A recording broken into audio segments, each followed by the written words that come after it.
My brothers and sisters, let me speak to you plainly. I didn't grow up knowing much about stocks, bonds, or portfolios. What I did know was how it felt to see the end of the month come faster than the end of the money. I knew what it meant to pray over bills, hope the lights stayed on, and wonder if I'd ever catch up. But by the grace of God and some hard-earned wisdom, I didn't end up broke at 65, and that wasn't by accident. It was by decision, 7 decisions actually, 7 rules I made myself live by when I finally got tired of just surviving. I want to share those rules with you, not as theory, but as truth that works. I had to learn the difference between what I wanted and what I could afford. Just because you qualify for it doesn't mean you can afford it. And just because it's on sale doesn't mean it belongs in your cart. Living below your means is not a sign of poverty. It's a sign of wisdom. I had to stop trying to look rich and start trying to be stable. I used to think a budge, it was a punishment. But what I found out is a budge. It is just a plan. And if you don't have a plan for your money will leave you for someone who does. A budget helped me tell my money where to go, instead of wondering where it went. Too many of us treat saving like it's optional, like it's a leftover after we've spent on everything else. But I flipped that script. I started saving before I spent, even if it was just $20 a week. Small seeds grow big trees over time. When you pay yourself first, you're investing in your future self, and that's one of the most godly things you can do. Debt is a thief. It steals peace, it steals sleep, and it steals future blessings. I had to stop treating debt like it was normal. Credit cards, car notes, payday loans, those weren't helping me. They were holding me hostage. I learned to attack my debt with a vengeance. Every bonus, every raise, every refund became a weapon in that fight. When you're 30, 65 feels like forever. But let me tell you, forever gets here faster than you think. I started putting money in retirement accounts, even when I thought I couldn't afford to, because you know what's really unaffordable. Having no income when you're too old to work. Time is your greatest ally when it comes to investing. So use it now. Now hear me, generosity is good. It's godly, but you can't give what you don't have. I used to give emotionally instead of responsibly. Now I give with a plan. Tithes first, offerings next, and charity where I know it will make a difference. Giving should be joyful, not reckless. You can't pour from an empty cup, but a full one can overflow. Financial ignorance kept me broke for years, but once I started learning, books, classes, mentors, even YouTube, my mind changed and my money followed. There's no excuse to stay in the dark when wisdom is just a click away. The more I learned, the better I lived. I had to learn the difference between what I wanted and what I could afford. For years, I confused the two. If I saw it and I liked it, and the card swiped clean, I convinced myself it was mine to have. But what I didn't understand, what took me too long to see, was that the ability to buy something didn't mean I had the capacity to sustain the consequences of buying it. I used to look at a paycheck as permission to spend. Now I understand that a paycheck is a tool, not a ticket to indulgence. You see, spending less than you make is not just a financial principle. It's a mindset shift. It's not about restriction, it's about freedom. But you don't see the freedom at first. At first, you feel like you're denying yourself.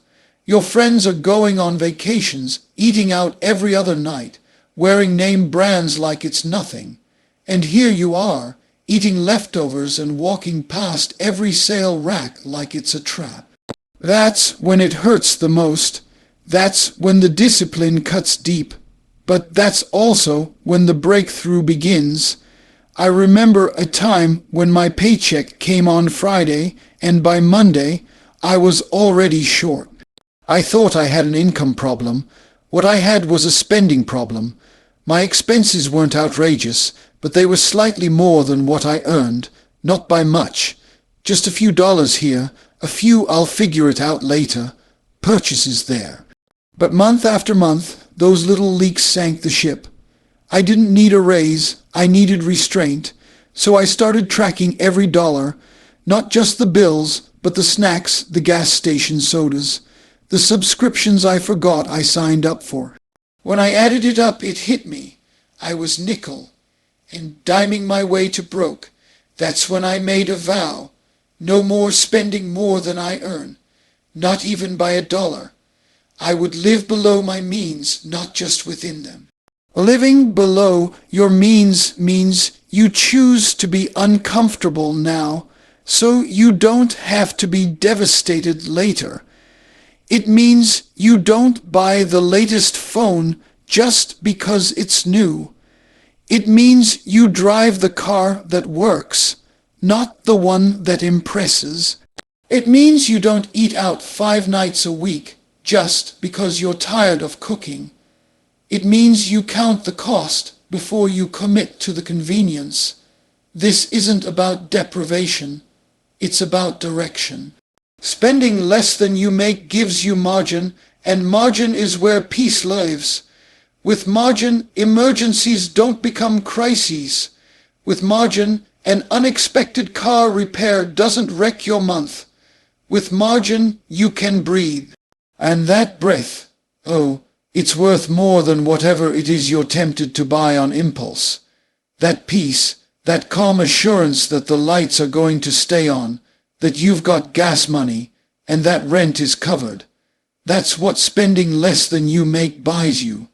Not shoes, not gadgets, not temporary highs, but long-term peace. Now, this didn't happen overnight. I stumbled, I slipped. I had months where old habits tried to rise again, but I kept coming back to this rule: spend less than you make. Every month, no exceptions, no excuses. I started telling myself, you can't afford everything you want, but you can afford stability if you choose it. And that's exactly what I did. I found that when I controlled my spending, I felt more in control of my life. I didn't have to avoid phone calls from collectors. I didn't have to pretend I had it all together while I was quietly drowning in overdraft fees and credit card debt. I could stand tall knowing I wasn't living in a lie. I started to understand that it wasn't about being cheap. It was about being wise. I wasn't denying myself joy. I was buying myself security, and security is a form of wealth too. I used to think budgets were only for people who were broke or struggling. In my mind, they were something you turned to when you'd already messed up. Something like a financial punishment. So for a long time, I lived without one. I told myself I didn't need a budget because I knew where my money was going. But here's what I found out the hard way. When you don't tell your money where to go, it will go everywhere, except where it should. That's not just a theory, that's real life. I was living paycheck to paycheck, not because I didn't make enough, but because I didn't manage what I made. The turning point came when I looked back over a few months of bank statements. It was like reading a story I didn't recognize. I saw things I forgot I paid for. I saw food purchases that could have fed a small family, all eaten in restaurants. I saw subscription services I didn't even use anymore. I realized my money had no order, no system, no direction.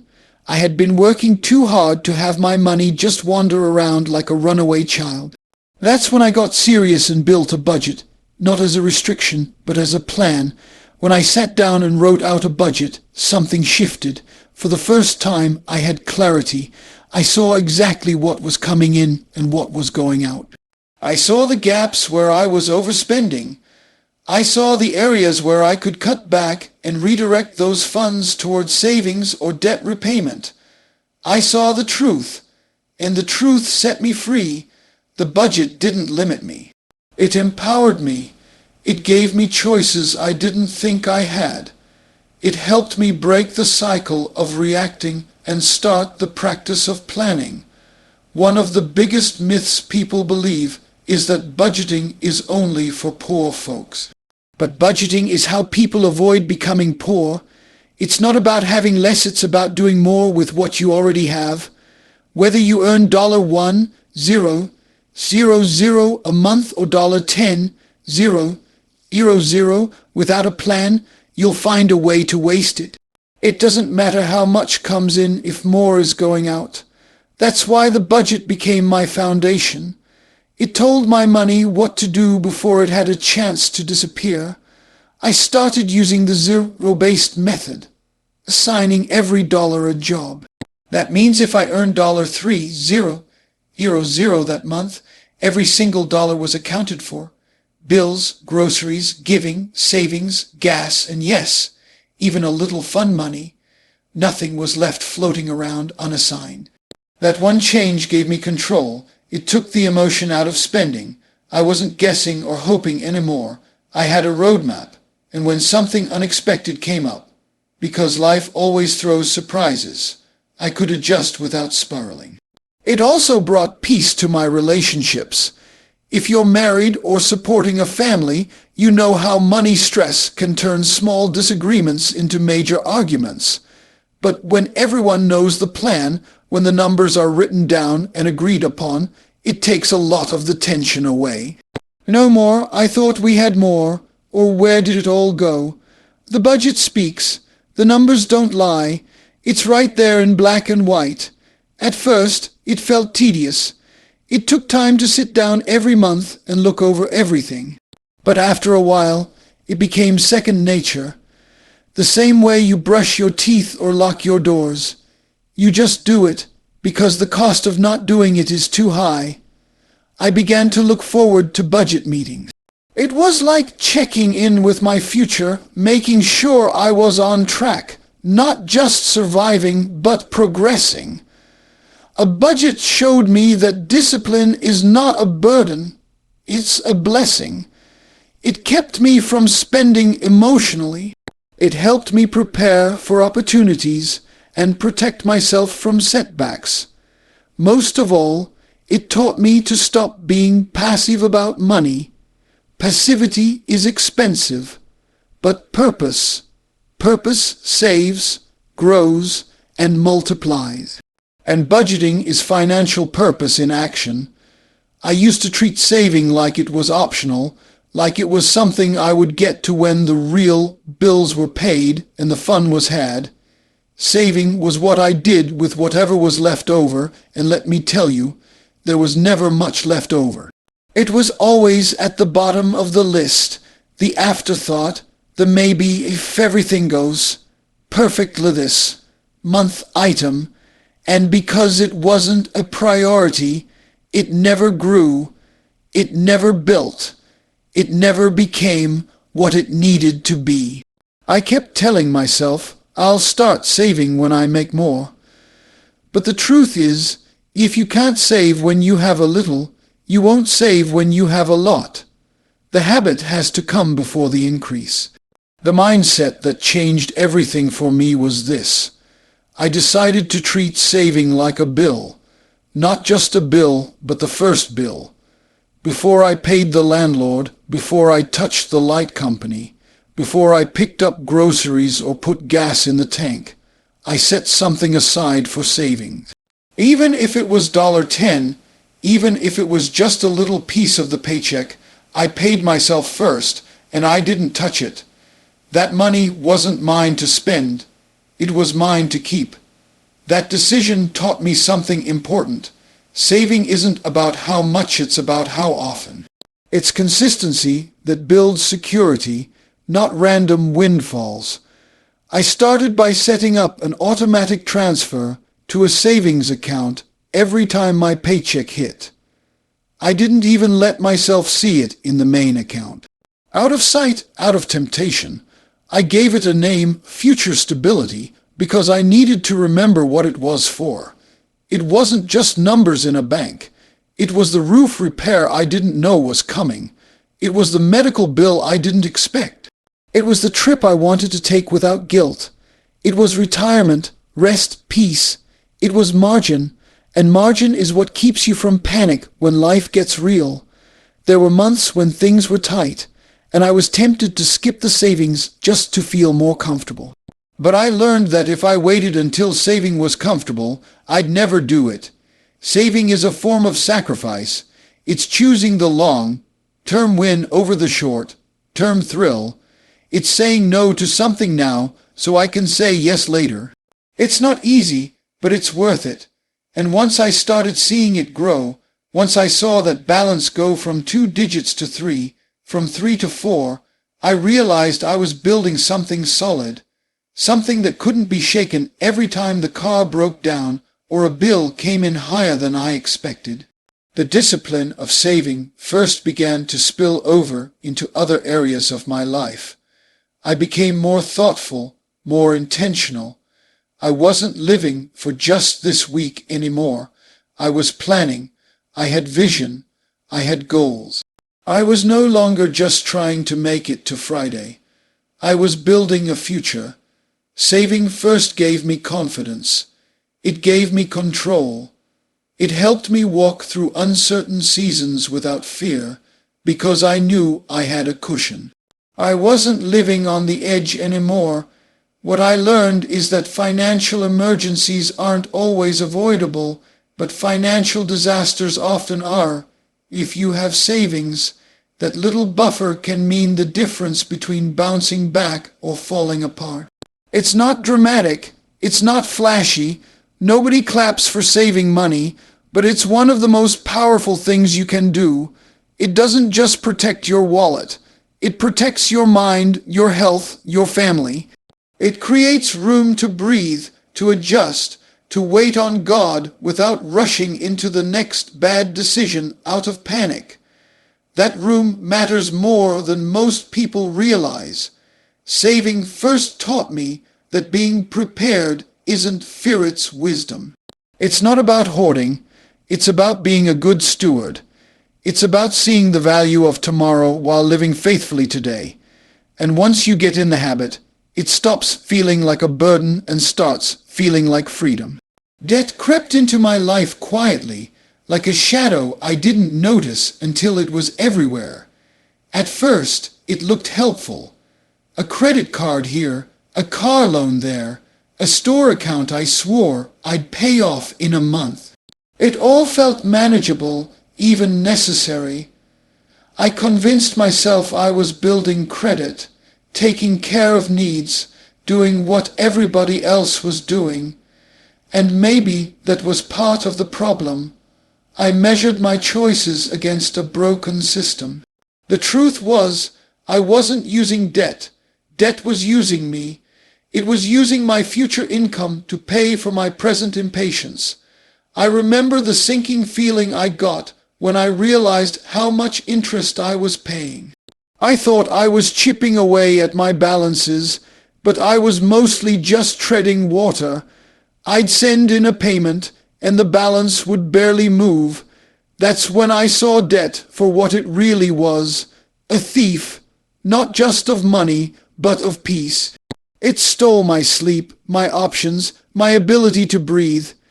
I was working hard but getting nowhere, not because I didn't earn enough, but because too much of my income was already promised to someone else. The turning point came the day I added up all my debts. Credit cards, car loans, personal loans, store cards. It was more than I expected, and I'm not talking about millions of dollars, but it was enough to make me feel trapped, enough to make me feel ashamed, enough to make me feel like freedom was out of reach. But instead of running from the numbers, I faced them. I laid it all out. Every balance, every interest rate, every minimum payment. I got angry, not at anyone else, but at the way I had allowed myself to be fooled by the comfort of having things I hadn't earned yet. That anger turned into action.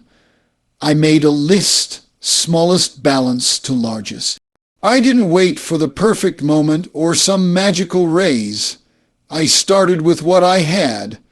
I paid the minimums on everything but the smallest debt, and I attacked that one with everything I could spare. When that was gone, I rolled that payment onto the next one. That method gave me momentum. Every debt I paid off made me feel stronger, more in control, more hopeful.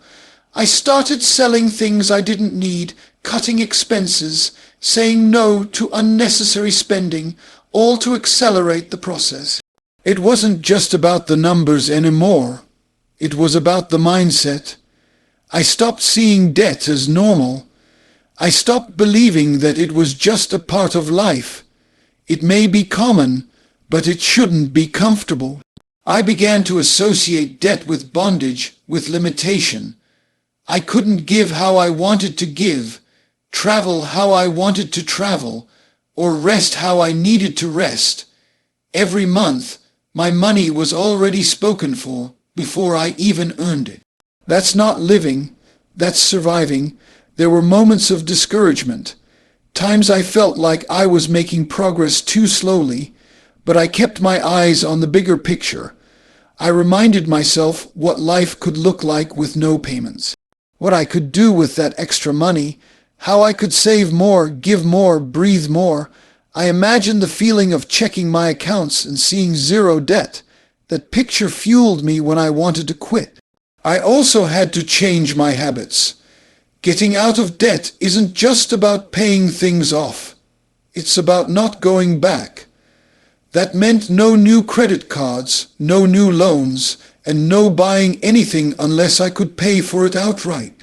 I started using cash for everyday expenses. If I didn't have it, I didn't spend it. That rule became a guardrail, keeping me from slipping back into old traps. Debt is not just a financial issue, it's a spiritual one too. It messes with your heart, your priorities, your decisions. It keeps you up at night and makes you second, guess every step. But once you get serious about killing it, something shifts inside you. You become more intentional, more focused, more free. The fight is worth it. The discipline is worth it. Because on the other side of that debt is a version of you that's not just surviving, but finally living. 1/2, there was a season in my life when every financial decision I made revolved around the present. What I needed today, what bill was due this week, what purchase felt urgent. I was so busy trying to keep up with now that I never stopped to consider what was coming. Retirement seemed far away, like some distant mirage that would eventually take care of itself. I told myself I'd get serious about it when I was older, when I made more, when things settled down. But life doesn't slow down just because you ignore the future. And by the time I started feeling the pressure of age, I realized I had been living without a plan for the part of life where planning matters most.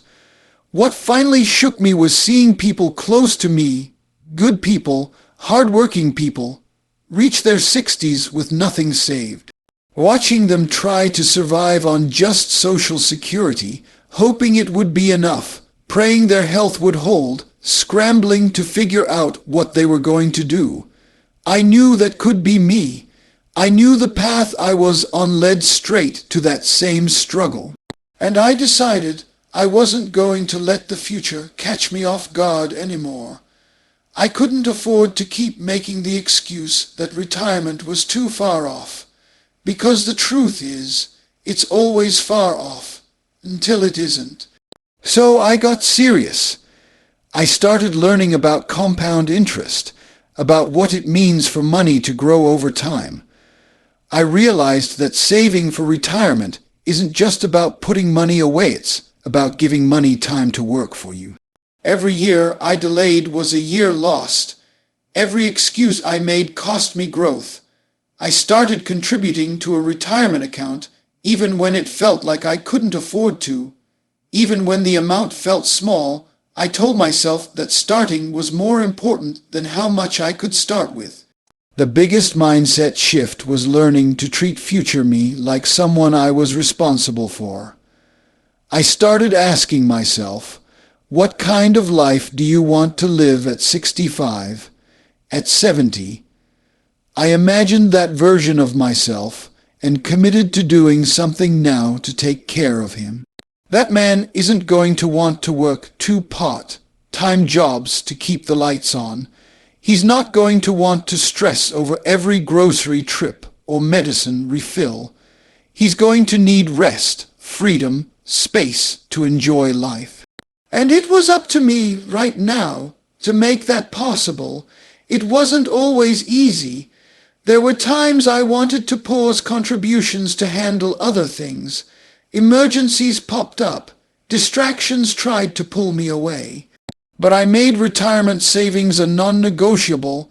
I treated it like rent, like food, like something sacred, because it is. It's not about luxury. It's about dignity. It's about not becoming a burden to your children. It's about being able to say yes to life instead of being chained to every dollar that comes in during your later years. I also started learning about the tools available to help me get there. 401ks, IRAs, Roth IRAs. I didn't grow up knowing about these things. Nobody taught me, but I realized that not knowing wasn't an excuse. The information was out there. I just had to seek it. And once I did, I saw the power of even small, consistent investments. I saw how matching contributions from an employer was like free money. I saw how tax advantages could work in my favor.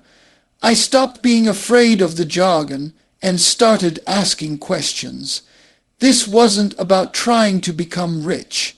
It was about trying to become stable, trying to position myself so that I could give without fear, serve without limits, rest without anxiety, because retirement isn't an ending. It's a season of life that requires as much intention as any other, and preparing for it is an act of faith, of wisdom, of love for yourself and the people who depend on you. For the longest time, I underestimated the power of financial education. I thought managing money was just common sense. Earn it, spend it, try not to waste it. But that kind of shallow thinking is what kept me stuck for years. I didn't understand interest rates, didn't know the difference between good debt and bad debt, didn't grasp the long-term cost of short-term decisions. I had no real understanding of how money worked, and the scary part was, I didn't even know how much I didn't know. I was walking through life financially blind, making choices without the wisdom to back them up, and paying for those choices over and over again. It wasn't that I didn't care about money. I cared a lot. I just didn't realize that caring wasn't the same as knowing. Emotion without education is dangerous. I worried about money constantly, but I wasn't doing anything to change how I understood it. I let pride and fear keep me from asking questions. I thought, if I admit I don't know this, people will think I'm irresponsible. But what's truly irresponsible is staying ignorant when you have the power to learn. So one day I made a decision. I wasn't going to be confused about money anymore. I was going to get educated. That decision opened doors I didn't even know existed. I started reading books, listening to financial podcasts, watching videos, attending workshops. I began to understand how budgeting actually works, how to track spending, how to build an emergency fund, how credit scores are calculated, and how they impact everything from car loans to insurance rates. I learned about investing, about how to grow wealth through patience and discipline rather than through risky shortcuts. I realized that everything I needed to know wasn't hidden. It was just unfamiliar. But once I stepped into that learning mindset, things started to click. The more I learned, the more empowered I felt. I wasn't just surviving anymore. I was making intentional moves. I began to see how financial systems work, how they're designed to keep the uninformed on the losing side of the equation. I saw the traps that had caught me in the past and how I could have avoided them if I had just known better. Knowledge became my defense. It became my offense. It gave me tools to fight back against a culture that tells you to spend now and worry later. It taught me how to ask better questions, how to negotiate, how to plan with clarity instead of fear. And the education didn't stop with me. Once I learned, I started sharing with my kids, my spouse, my friends, anyone who would listen, because financial literacy isn't something you keep to yourself. It's something you pass on. I realized that we inherit more than money. We inherit mindsets. And if I wanted the next generation to do better, I had to give them better knowledge. I had to break the cycle of silence and shame around money. Learning about money changed the way I see time, the way I handle relationships, the way I make decisions. It gave me confidence, not because I suddenly had more money, but because I knew what to do with the money I had. I stopped guessing and started planning. I stopped reacting and started preparing. Financial education turned my fear into focus. It taught me that money isn't just about math, it's about meaning, priorities, discipline, and choices. I didn't go to school for finance. I didn't grow up with parents who taught me about investing or saving or compound interest. But I realized that my past didn't have to dictate my future. Education was my way out. It was the key to unlocking peace in an area of life that had always caused me stress. And every time I learned something new, I became a little less dependent on luck and a little more guided by wisdom, my friend. If there's one truth I've learned on this journey, it's this. Being broke at 65 isn't just a result of low income. It's the result of years without direction. But it doesn't have to be that way. I stand here as living proof that discipline, not dollars, is what changes your future. When I chose to live beneath my means, when I gave every dollar a purpose, when I made saving a priority and kicked debt out of my life, when I prepared for the future and educated myself instead of staying ignorant, I didn't just change my bank account. I changed my legacy. These 7 money rules weren't just financial strategies.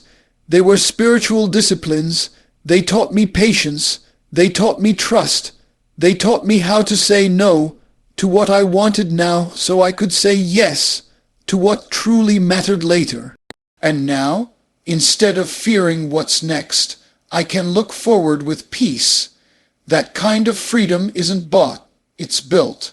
One wise decision at a time, and if I can do it, you can too.